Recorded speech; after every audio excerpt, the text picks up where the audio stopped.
아침과 저녁이 극과 극이다. 너무 맛있죠? 이렇게 안 먹으면 또 스트레스도 안 풀리고. 맞아요. 이삭 씨의 음악에 되게 원천이라 그래야 되나? 이런 정서는 전부 파푸아뉴기니 때 그런 정서가 좀 많이 담겨 있나요? 파푸아뉴기니가 많이 크죠. 파푸아뉴기니 때문에 한국에 와서도 그런 걸 계속 가지고 있었고, 근데 한국 와서는 오히려 어떻게 파푸아뉴기니 문화에 좀 익숙하다 보니까 서양 문화를 좀 더 봤죠. 빌보드를 더 본다든지 외국 영화나 드라마를 더 찾아본다든지, 그래서 그 정서를 더 가지고 가려고 되게 혼자 노력을 했었던 시기가 좀 있었고, 그러다 보니까 이제 그런 어떤 짬뽕? 저의 취향들이 그런 식으로 좀 섞여서 생긴 게 좀 있고. 근데 그때는 음악을 하지 않았을 때죠. 고등학교? 저 5살 때부터 교회에서 노래 불렀어요. 아. 그래서 노래랑 음악은 되게 어릴 때부터 친해져 있었고, 중학교 때부터 기타도 치고, 미국 학교다 보니까 미국 학교식의 그 앙상블 밴드가 있는데 그걸 하면서 색소폰, 베이스 크라리넷 이런 거 보고, 그러니까 음악은 계속 했죠. 네. 곡을 쓰기 시작한 거는 뭐 한 중3 때 처음 막 쓰기 시작했는데, 그러니까 음악은 계속 삶 주변에 좀 있었던. 네. 그래서 버클리 음대까지 가신 거예요? 그때도 무슨 라오스 어디 봉사활동 간다고 학교에서 친구들이랑 이제 준비한다고 같이 합숙하고 있는데, 갑자기 불현듯 EBS에서 예전에 본 버클리 다큐가 기억이 나가지고 버클리 홈페이지를 들어갔거든요. 아. 진짜 생뚱맞게. 근데 한 달 후에 오디션이 있는 거예요. 2주 안에 원서를 쓰고, 진짜 한 6월 25일이었다. 6월 25일 날 7월 12일까지 원서를 쓰고 합격이 되면 8월 말에 이제 시험을 보는 그 순서가 있었어요. 해봐야지 하고 이제 원서를 썼죠. 원서를 썼는데 이제 8월 30일 날 가장 가까운, 우리나라에서 가까운 데 일본이었는데, 일본에서 오디션 보라고 와가지고 시험을 봤어요.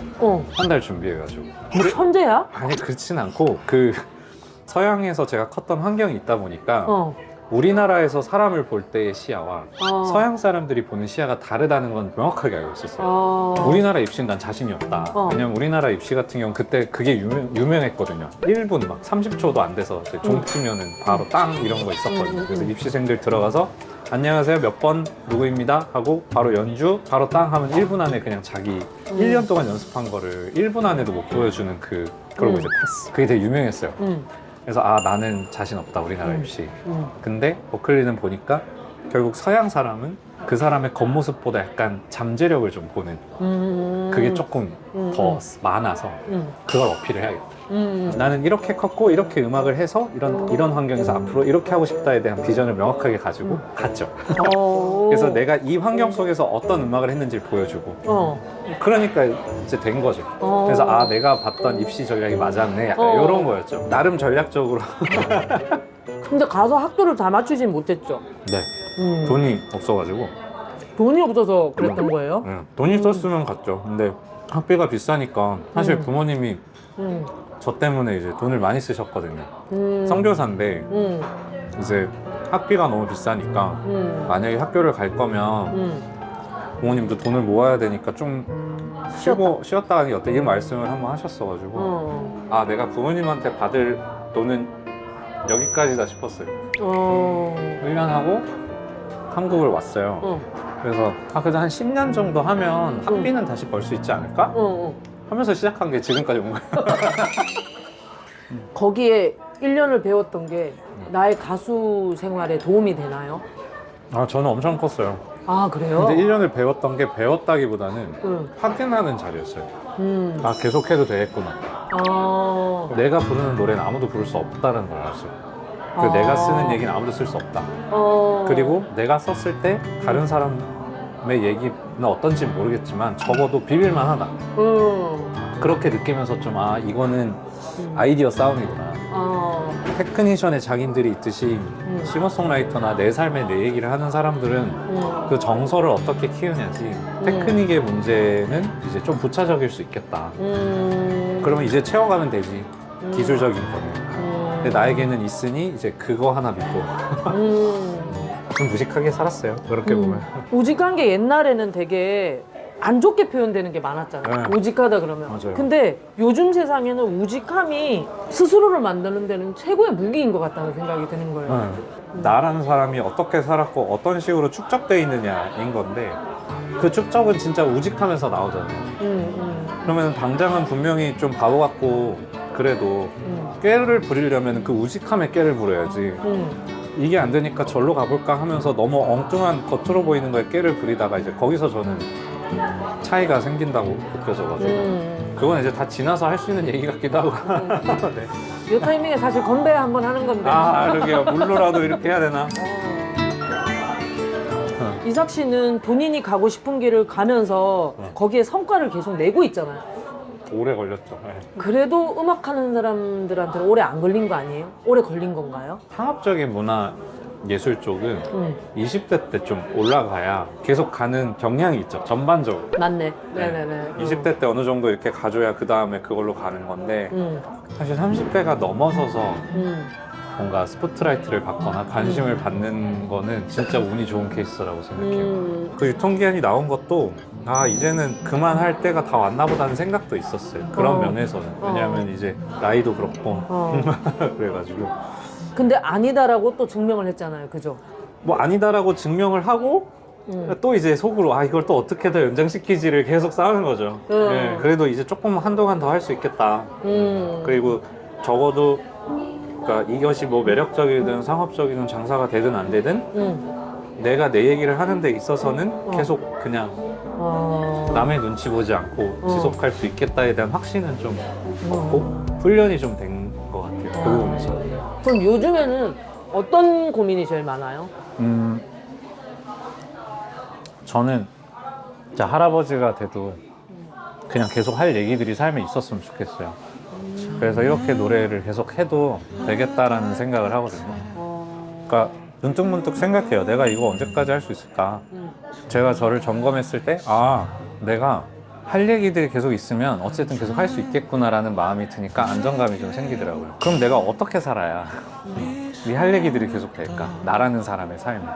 이미 밖으로 봤을 땐 성공이라는 어떤 궤도에 올랐다라고 볼 수도 있고 페스티벌이나 OST도 너무 많이 하는데 삶 자체가 이미 대부분의 사람들이 공감하기 조금 어려운 일들이 좀 많이 생기다 보니까 내가 하는 얘기들이 너무 자기 연민 같을 때가 있어요. 그러니까 뭐가 힘들고 뭐가 어렵고 근데 그런 것들에 대한 가사를 좀 쓰다가 좀 버리게 되더라고요. 노래라는 것이 밖으로 나갔을 때 들려야 되는데 내 얘기만 하고 있으면 그건 들리진 않는 거잖아요. 그래서 내 얘기만 하고 있는 모습을 좀 보면서 이제 삶에 아직 경험이 좀 부족하구나라는 생각도 좀 하고 할 얘기들이 점점 내 삶 안에서 이걸 벗어나지 못하는구나에 대한 답답함도 좀 있어서 어떻게 하면 더 다양하게 내가 생각지도 못한 것들을 경험하면서 도전적으로 살아갈 수 있을까를 좀 고민을 하는 건 좀 있죠. 내가 아무리 음악이 좋아서 시작을 했지만 중간에 포기하고 싶을 때도 있지 않았어요? 그러니까 제가 부정교합이 너무 심해가지고 음악을 그만해야 되나 보다. 왜냐면 부정교합이 이게 심해지면 여기 근육이랑 이것 때문에 발성의 발전이 없어요. 음역대로 안 올라가고 이게 고칠 수 없는 게 너무 많아요. 그때 버클리 갔는데 첫 수업에 교수님이 제 노래를 딱 듣더니 너 이거 부정교합 고치고 오지 않으면 너 노래가 안 늘 거다라고 말씀을 하셨어요. 첫 수업에 그 얘기를 들으니까 뭐 어떻게 해야 되지? 이런 상황이었는데 아니나 다를까 3년이 지났는데도 노래가 똑같은 거예요. 그러니까 똑같다는 게 뭐 음역대가 그래도 반음이라도 좀 올라가야 되는데 하나도 안 오르고 똑같은 거예요. 이게 완전 벽에 부딪힌 느낌이었어요. 완전 그만하라는 얘기인가 보다 이런 느낌이 들어서 아니 그만할게요 라는 생각을 가지고 있는 순간에 다 내려놓으니까 갑자기 어디서 노래를 불렀는데 저기 뒤에 어떤 권사님이 이거 고쳐주시겠다고 그래서 한 거예요, 수술을. 그러면서 아 그럼 해도 되나 보다 이러고 이제 약간 받은 것처럼 싱어게인 직전에도 아 이만하면 됐다라는 생각이 좀 있었어요. 지금까지 내가 배운 걸로 이제 뭘 할 수 있을까라는 어떤 좀 오히려 그 다음 스텝을 진짜 진지하게 준비를 좀 해야겠다 하는 시점에 오히려 탁 내려놓으니까 싱어게인을 하게 됐는데 이렇게 됐고 이래서 오히려 좀 가장 내려놓고 가장 마음이 가벼웠던 순간에 갑자기 뭔가 슥 이렇게 좀 뚫렸죠 저는. 그만두고 싶다 그럴 때 딱 그만두지 않았던 게 정말 다행이다라고 생각이 이게 그렇어요. 그러니까 저는 제가 느꼈을 때 저의 30대 초반까지는 기회는 제가 창출해야 됐어요. 직접. 배우들은 작품을 기다리지만 싱어송라이터들은 사실 기다릴 게 없거든요. 그냥 내가 일하면 되는 거거든요. 내가 일해서 내가 만들고 내가 홍보해서 공연 오세요. 그러니까 애초부터 기회가 없다고 생각한 적이 없어요. 그냥 그 기회는 내가 그 공간을 만들어 가고 그 만들어 가면서 내가 부족하고 배우는 것들로 난 좀 더 큰 사람이 된 거고, 결론은 내 삶이 부끄럽지만 않으면 내가 하는 선택에 후회만 하지 않으면 그냥 계속 간다라는 좀 우직한 생각을 한 거죠. 이삭 씨처럼 노래 잘하는 사람도 노래 더 잘하는 사람이 부러울 때가 있나요? 완전 부럽죠. 열등감도 느끼죠. 저게 된다고 난 안 되는데 이러면서 이제 되게 좋겠다 막 이렇게 하고 저건 어떻게 하는 거지? 혼자 해보고. 저는 예전에는 막 혁오 이런 분들 노래하면 저거는 나 절대 못한다 싶은 게 좀 있었어요. 저 목소리는 안 나오는데 그런 분들, 내가 하지 못하는 분들 보면 좀 그런 열등감 좀 생기고. 한국 가수들뿐만 아니라 외국 가수들 이렇게 보잖아요. 그러면 진짜 잘하는 사람들 보고 있으면 와, 저거 어떻게 하냐 이러면서 이제 부러워하고. 그게 또 나를 또 도전의식을 만들잖아요. 그죠? 네, 맞아요. 계속적으로. 그냥 언젠간 되겠지 하면서 가는. 요즘에는 근데 음악적으로 노래를 잘하는 사람한테 열등감이 있다기보다 센스 있게 음악하는 사람에게 열등감이 좀 생겨요. 와, 멋있다. 난 이거 못하는데 이걸 이렇게 했네. 이거에 좀 음악적인 것들, 사운드적인 거, 장르적인 거, 표현에 있어서 그런 것들 좀 그렇죠. 노래 락도 좋아하세요? 어릴 때 락으로 시작했어요. 제 음악에 빠진 건 락이었어요. 완전. 90년대 후반에서 2000년대 초반의 락이 딱 저의 취향이거든요. 이번에 나오는 앨범에도 그런 음악들을 넣었어요. 그래서. 아, 진짜? 네.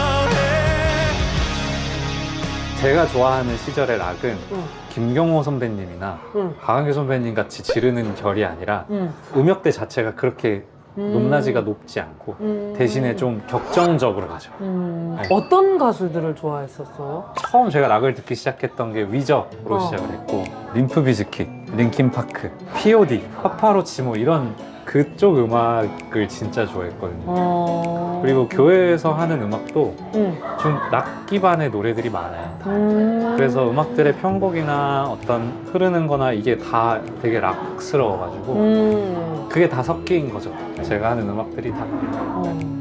그럼 좋아하는 가수? 저는 근데 나이 들면 저는 장사익님처럼 보고 싶어요. 아, 진짜? 진짜 여기 갔다 여기 갔다 여기 갔다 이렇게. 근데 장사익님이 되고 싶은 거는 저는 노래라는 게, 목소리라는 게 좀 그릇이라고 생각해요. 그 사람의 인성이 담겨 있는 게 그 사람의 목소리라고 생각하거든요. 그 인성이라는 거에는 경험과 여러 가지 방황과 뭐 반항과 이런 게 있겠죠? 근데 그게 묻어나는 사람의 목소리, 그리고 그게 노래로 훈련돼서 딱 노래가 되는 목소리에서의 연륜은 아무리 재능이 있어도 절대 따라갈 수 없는 호소력과 깊이가 있다고 저는 생각해요. 근데 장사익님이 뭐 태평소로 시작을 하셨겠지만 그 삶 속에서 생겨있는 그 여러 가지 경험들과 이것들이 그냥 딱 뱉었을 때의 그 충격이 너무 셌어가지고 그냥 저 목소리처럼 성장하고 싶다. 저 목소리의 그 깊이가 나오듯이 나도 나이가 들었을 때 누군가가 깊이를 느낄 수 있는 사람이었으면 좋겠다라는 소망? 저는 궁금하면 좀 그분의 다 배경을 찾아보거든요. 제가 좋아하는 예술가들은 어떻게 컸고 어디서 자랐길래 이런 게 나오고 그래서 장사님 선배님 보는데 되게 늦게 시작하신 거예요. 그래서 약간 위안을 얻었죠. 나도 좀 열심히 하면 한 40대 돼도 어떻게 안 될까 뭐 이런 생각도 좀 하긴 했죠. 지금의 생각은 네. 나는 평생 음악을 할 것이다. 음악도 음악인데 평생 이야기를 할 수 있는 사람이었으면 좋겠어요. 이야기를? 어떤 매개체든 사실 상관은 없는 것 같아요. 그게 저의 음악이어도 되고 책이어도 되고 영화여도 되고, 근데 이야기의 힘이 좀 있는 거라는 게 좀 요즘 점점 알게 되면서 사람은 이름만 남는 것 같아요, 보통. 정말 위인이 아닌 이상. 근데 이야기는 좀 더 오래 남는 것 같다는 생각이 들었거든요. 그것이 뭐 사람의 이야기일 수도 있고 한데 그냥 그 이야기가 남겨졌으면 좋겠다라는 생각이 좀 들어가지고 네. 근데 제 음악은 쉽게 사라질 거라고 생각해요 사실. 이게 이 세대가 끝나면 과연 이게 이어질까? 그 생각했을 때는 좀 오래 갈 수 있는 이야기들이 오히려 좀 남았으면 좋겠다 이런 생각을 하죠. 그래서 가사를 쓰던 게 있어서 이 이야기를 그쵸. 가사를 쓰면서 이야기를 좀 쓰는 것도 좋아하고 이야기에 대한 좀 생각을 많이 하게 되고 경험을 좀 할 기회들이 있어가지고 노래 안에 감정만 그냥 넣어버리고 끝나는 경우들이 많았어요. 근데 결국 이 노래 하나도 내 삶도 하나의 이야기로서 매력적이어야 되는구나 라는 거를 좀 깨달으면서 나라는 사람의 삶의 이야기가 매력적이려면 어떻게 해야 되냐, 이 노래가 매력적이려면 어떤 이야기가 어떤 식으로 들어가서 사람들이 이걸 이야기로 봐야 되냐, 이런 게 좀 집중을 하게 되더라고요. 이런 이야기들은 부모님과 제일 많이 나누세요? 거의 혼자 해요. 거의 혼자 하고 이런 대화를 하면서 정리를 좀. 나 혼자 이런 생각을 하고 이걸 적으면서 조금 정리해 나가고. 네, 그러니까 뭔가 바라는 게 있으면 일단 해보는 편이에요. 제가 음악에 재능이 있다고 생각하진 않는데 그래도 나름 재능 있다고 생각하는 거는 학습이거든요. 독학? 그 학습을 봤을 때 중요한 거는 배우기 전에 일단 해보는 거라고 생각했어요. 근데 삶도 결국 저희는 해보는 거잖아요. 배워서 사는 게 아닌 것처럼 음악이든 요리든 뭐 가사를 쓰는 것도 그렇고 운동도 마찬가지로 해보면서 하니까 괜찮네? 하니까 아프네? 왜 이렇게 안 해야지 뭐. 이거의 연속인 것 같아요. 근데 계속 그렇게 살다 보니까 이제 예를 들어서 공연 기획을 해보고 싶으니까 뭔지 모르고 일단 해보자. 그럼 어떻게 하는 거냐? 옆에 하는 사람들 좀 구경하다가 이렇게 하면 되는구나 해보고. 근데 이제 공연 기획을 정작 시작하다 보면 저희가 이걸 내가 왜 하고 있는 거지? 또 고민하게 되잖아요. 그러니까 행동을 시작하면 그거에 대한 행동의 명분을 계속 찾다 보니까 생각을 계속 하게 되고 근데 명분을 또 찾으면 또 계속 진행할 수 있고 명분을 못 찾으면 안 하고 네, 그러니까 저는 이해해야지 좀 외워지고 공부하고 할 수 있는 성격이어서 지르는데 그 지르는 행위를 스스로 이해할 때까지 또 해보고 안 되면 안 하고 뭐 요런 거. 이삭 씨는 앞으로 할 수 있는 게 너무나 많겠어요. 그래서 재밌어요. 요즘 점점 재밌어지고 있어요. 그래서 네, 너무나 다양한 일을 할 것 같다라는 생각이 오늘 얘기를 나누면서 진짜 많이 들었어요. 그래요? 내실을 좀 채워야 되는 것 같아요. 좀 이렇게 생각은 많은데 예를 들면은 아까 이야기를 하고 싶으면 결국 좋은 스토리텔러의 기술이 있어야 되잖아요. 근데 기술이 아직 좀 부족한 것 같고 그 기술은 뭐 여러 가지 방면으로 채우려고 노력은 하지만 그거 말고 누군가의 이야기를 만들어주는 걸 도와주는 것도 도와줄래도 실력이 있어야 되고 이러다 보니까 이제 아직 좀 배우는 단계? 언젠간 하겠지? 뭐 이런 생각. 네. 이삭 씨랑 계속 연락하면서 살겠죠, 우리가. 연락하면서 살다가 이삭 씨가 뭐 하나가 갑자기 딱 나와. 그럼 그때 얘기했던 게 이거구나 이렇게 깨닫게 되는 거 아닐까요? 그러고 싶어요. 사실 너무 말씀드리고 싶은 것도 막 있고 막 이거 해요라고 말하고 싶은 것들이 좀 있어요. 어디 가서 잘하고 싶어 하는데 진짜 함구하고 있어요. 왜냐면 이게 끝날 때까지는 지금 말로만 할 수 없다 싶어서 일을 해서 보여줘야 되는 거예요. 그럼 그게 나올 때마다 PD 씨한테 조금씩 알려주세요. 제가 알려드릴게요. 바로. 저 이거 이번에 합니다. 저 그때 말했던 거 이거 하나 있습니다. 이렇게 한 번씩 이렇게 알려주세요. 저희 회사도 모르는 혼자서 뒤에서 이렇게 하고 그래서 PD 씨한테 던져주면 우리가 먼저 터뜨릴게요. PD 씨가 먼저 오픈을 하고 그래서 회사가 왜 이렇게 바쁘니 분명히 달력이 아무것도 없는데 당연히 없지 나 혼자 이렇게 적으면 아무튼 그런 것들이 좀 있어요.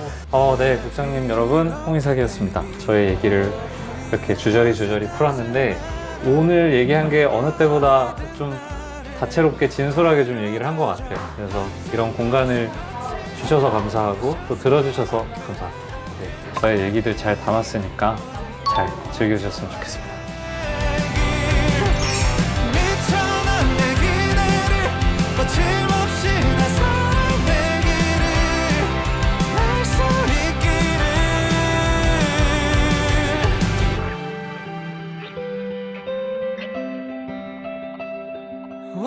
날